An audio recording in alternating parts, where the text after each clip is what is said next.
ألم نشرح لك صدرك ووضعنا عنك وزرك الذي أنقض ظهرك ورفعنا لك ذكرك فإن مع العسر يسرا إن مع العسر يسرا فإذا فرغت فانصب وإلى ربك فارغب آمنت بالله صدق الله مولانا العظيم وصدق رسوله النبي الكريم ونحن على ذلك من الشاهدين والشاكرين والحمد لله رب العالمين.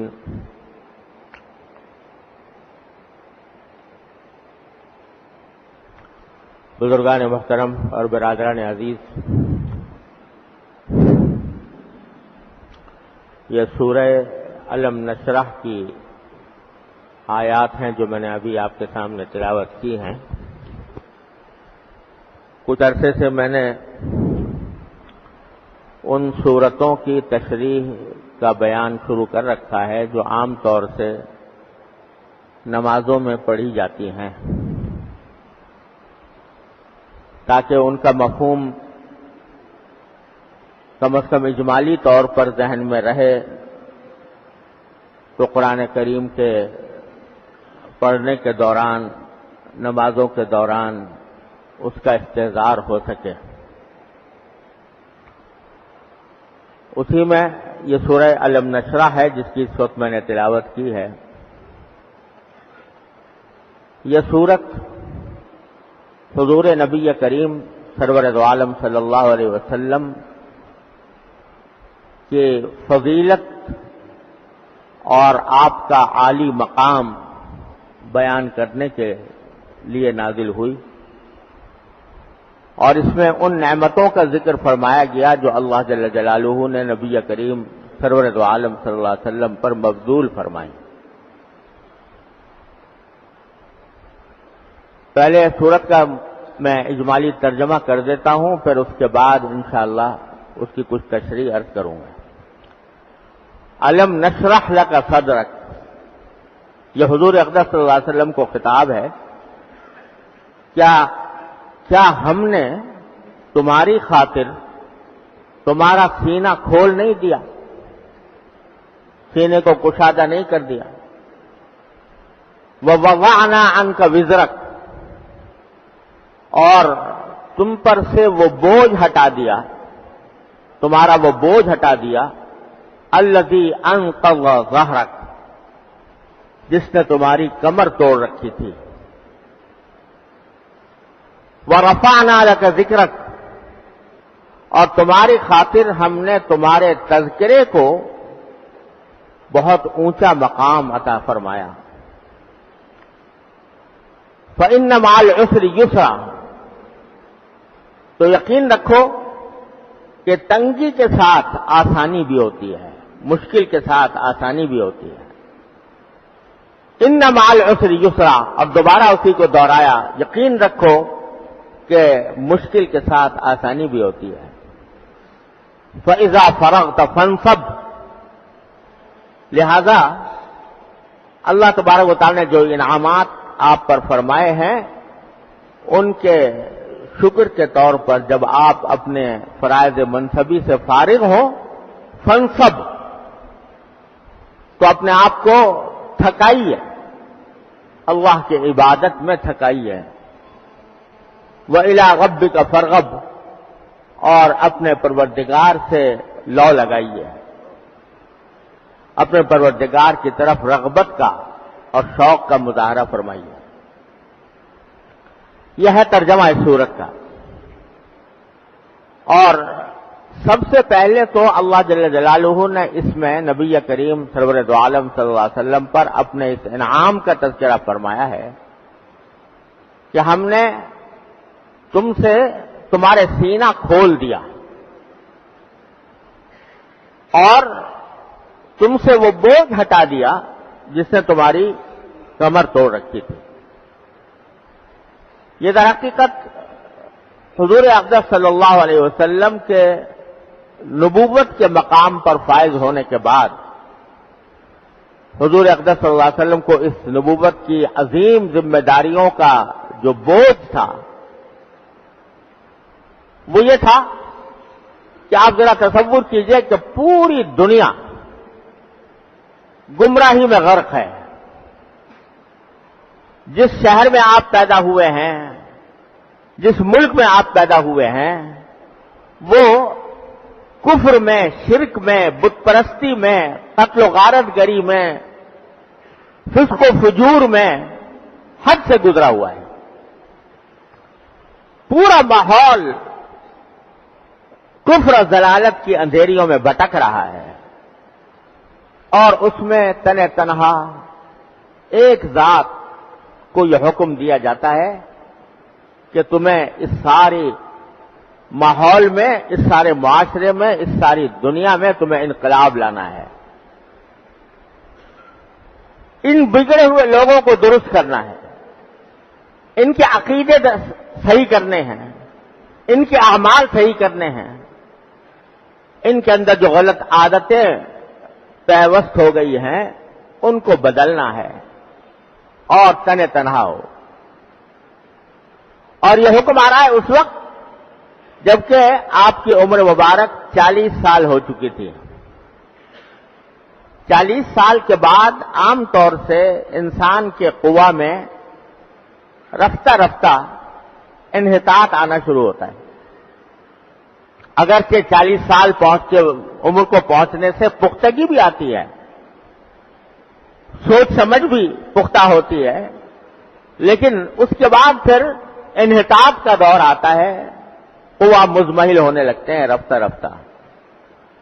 تو اس ایسے موقع پر جبکہ آپ کی عمر 40 سال ہے اور اب قوا کے بظاہر انحطاط کا وقت آنے والا ہے، اس وقت میں اتنی عظیم ذمہ داری سرکار دو عالم صلی اللہ علیہ وسلم کو سونپی جا رہی ہے، اور تنہ تنہا دنیا کے اندر کوئی ظاہری اعتبار سے کوئی مددگار بھی نظر نہیں آتا. اس وقت میں یہ ذمہ داری آپ کے اوپر ڈالی گئی ہے، تو اس ذمہ داری کا کتنا بوجھ ہوگا، کتنی اس کی مشقت معلوم ہوتی ہوگی کہ میں کس طرح اس ذمہ داری کو نبھاؤں گا. چنانچہ سورہ اقرا کی تفسیر میں پہلے عرض کر چکا ہوں کہ جب سرکار دو عالم صلی اللہ علیہ وسلم پر پہلی وحی نازل ہوئی ہے تو ذمہ داری کے اس عظیم احساس سے آپ کو جاڑا چڑھا ہے، بخار ہو گیا. اور جب آپ گھر تشریف لائے تو حضرت خدیجہ الکبریٰ رضی اللہ تعالی عنہا آپ کی اہلیہ محترمہ، ان سے فرمایا کہ زملونی زملونی، مجھے چادر اڑاؤ، مجھے چادر اڑاؤ. جاڑا چڑھ گیا. تو اتنا سخت بوجھ سرکار دو عالم صلی اللہ علیہ وسلم پر تھا. بوجھ کیا کیا ہوں گے؟ ایک طرف اس بات کا بوجھ کہ اللہ جل جلالہ کے احکام کو ٹھیک ٹھیک سمجھنا، اس کے تمام ابعاد پر غور کرنا اور اس کے تمام مقتضیات کو سوچنا. یہ میں تنہا کیسے انجام دوں گا؟ جو وحی مجھ پر نازل ہو رہی ہے اس وحی کے معنی بھی، اس کو الفاظ کو بھی محفوظ کرنا ہے، اس کے پڑھنے کے طریقے کو بھی محفوظ کرنا ہے، اس کے معنی کو بھی محفوظ کرنا ہے، اس سے جو احکام نکلتے ہیں وہ احکام بھی یاد رکھنے ہیں. اور آپ امی ہیں. لکھنا آپ، اللہ تعالیٰ نے یہ ایک معجزہ دکھایا تھا سرکار دو عالم کی ذات مبارک کے ساتھ صلی اللہ علیہ وسلم کہ آپ کو امی بنایا تھا. یعنی نہ آپ پڑھتے تھے نہ لکھتے تھے، جو کچھ تھا وہ حافظے میں تھا اور دل میں تھا. تو قرآن نازل ہو رہا ہے، اللہ تعالیٰ کا کلام نازل ہو رہا ہے، اور اس کو محفوظ بھی کرنا ہے، اس کو یاد بھی رکھنا ہے. اگر کوئی عام آدمی ہو تو جو کچھ ایک مرتبہ سنا اس کو کاغذ پر لکھ کر پھر اس کو یاد کرے، لیکن نبی کریم صلی اللہ علیہ وسلم نہ لکھتے ہیں نہ پڑھتے ہیں. لہذا لکھ کر یاد کرنے کا کوئی سوال نہیں، صرف کان سے سن کر جو کچھ سنا گیا ہے اس کو محفوظ رکھنا ہے۔ اب آپ ذرا اندازہ کیجئے کہ قرآن کریم جب کوئی حفظ کرنے بیٹھتا ہے تو بہت اچھا یاد کرنے والا ہو تو 2.5-3 سال کم از کم لگتے ہیں اس کو یاد کرنے میں، لیکن حضور اقدس صلی اللہ علیہ وسلم کے سامنے کتاب نہیں، آپ پڑھ نہیں سکتے، آپ لکھ نہیں سکتے، اور بعض اوقات آیات، بہت ساری آیات ایک ساتھ نازل ہوئی۔ مثلا بعض روایتوں میں آتا ہے کہ سورہ انعام پوری کی پوری ایک مرتبہ نازل ہوئی تھی۔ سورہ انعام تقریباً 1.5 پارے کے اوپر مشتمل ہے، وہ ایک ساتھ نازل ہوئی، تو اس کو یاد بھی رکھنا ہے، اس کے الفاظ یاد رکھنے ہیں۔ پھر الفاظ قرآن کریم کے ایسے ہیں کہ ان کو پڑھنے کا ایک خاص طریقہ مقرر ہے، یہ نہیں کہ جس طرح چاہا پڑھ لیا، اور وہ طریقہ وہ ہے جو جبریل امین علیہ السلام نے جس طرح پڑھا سرکار دو عالم صلی اللہ علیہ وسلم کے سامنے۔ آپ کو حکم یہ ہے کہ فَإِذَا قَرَأْنَاهُ فَاتَّبِعْ قُرْآنَهُ، جب ہم یعنی جبریل امین کے واسطے سے اس کو پڑھیں گے تو تمہیں اسی قرات کی اتباع کرنی ہے، اسی طرح تمہیں بھی پڑھنا ہے جس طرح جبریل علیہ السلام نے پڑھا، جس حرف کو جس طرح ادا کیا اسی طرح ادا کرنا ہے۔ لہذا صرف الفاظ کو محفوظ نہیں رکھنا، اس الفاظ کے پڑھنے کے طریقے کو بھی محفوظ رکھنا ہے، اور اس طریقے کو دوسروں تک سکھانا بھی ہے۔ اور پھر قرآن کریم تو ایک دریائے ناپیدا کنار ہے معانی کا، معارف کا، تو اس کے ایک ایک لفظ میں جو معانی پوشیدہ ہیں، جو معنی ہے اس کے، جو اس کا مفہوم ہے، اس میں جو ہدایات اللہ تعالیٰ نے عطا فرمائی ہیں، ان ساری ہدایات کو سمجھنا بھی ہے، اور سمجھ کر پھر دوسروں تک پہنچانا بھی ہے۔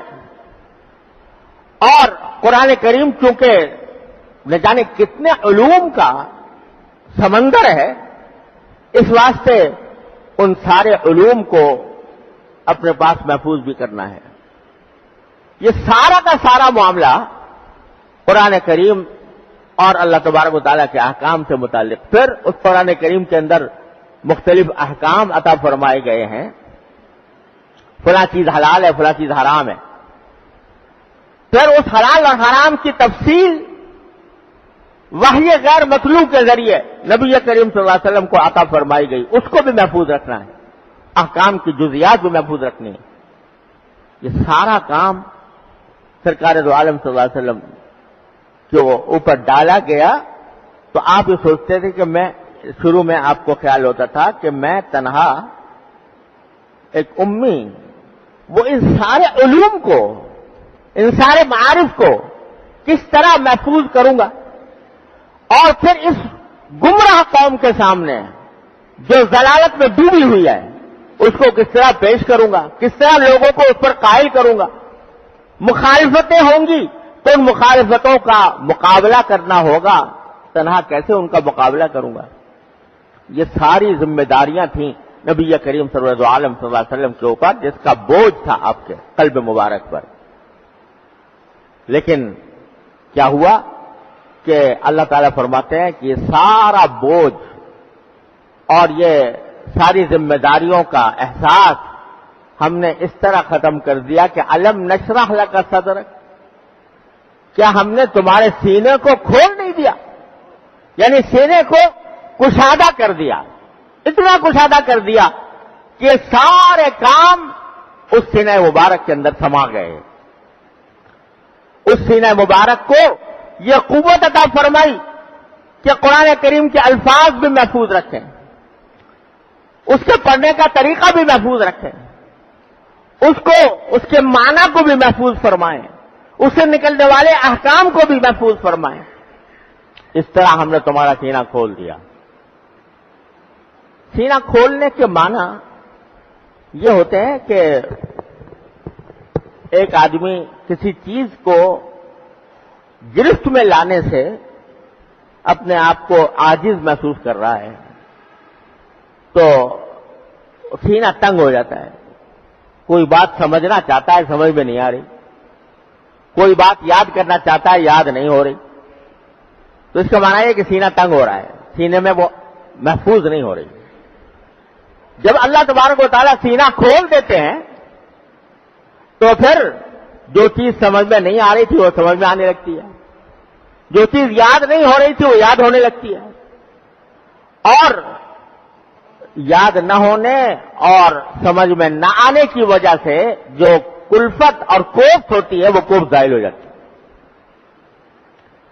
تو ایک تو سر صدر کے معنی یہ ہوتے ہیں کہ بات سمجھ میں آ گئی، جو یاد ہونی چاہیے تھی وہ یاد ہو رہی ہے۔ دوسرا یہ کہ کسی بات کے اوپر بعض اوقات انسان کو تردد ہوتا ہے، یہ کروں یا نہ کروں، یہ کام مجھے کرنا چاہیے یا نہیں کرنا چاہیے۔ اس تردد کی حالت میں انسان کے سینے میں تنگی پیدا ہوتی ہے کہ کیا کروں، کش بکش میں ہوں، سمجھ میں نہیں آ رہا کیا کرنا چاہیے، کیا طرز عمل اختیار کرنا چاہیے۔ اس موقع پر اللہ تبارک و تعالی جب کسی ایک جانب کو متعین کر کے اس پر اطمینان عطا فرما دیتے ہیں، کش بکش تھی مگر ان میں کہ یہ کروں یا یہ کروں، یہ کام کروں یا نہ کروں، لیکن اللہ تعالیٰ نے دل میں ایک اطمینان پیدا کر دیا کہ یہ کرنا چاہیے۔ اس کو بھی شرع صدر کہتے ہیں، یعنی یہ مجھے اس کے اوپر اطمینان ہو گیا، شرع صدر ہو گیا، یعنی اطمینان ہو گیا، اب جو تردد تھا وہ ختم ہو گیا، جو کشمکش تھی وہ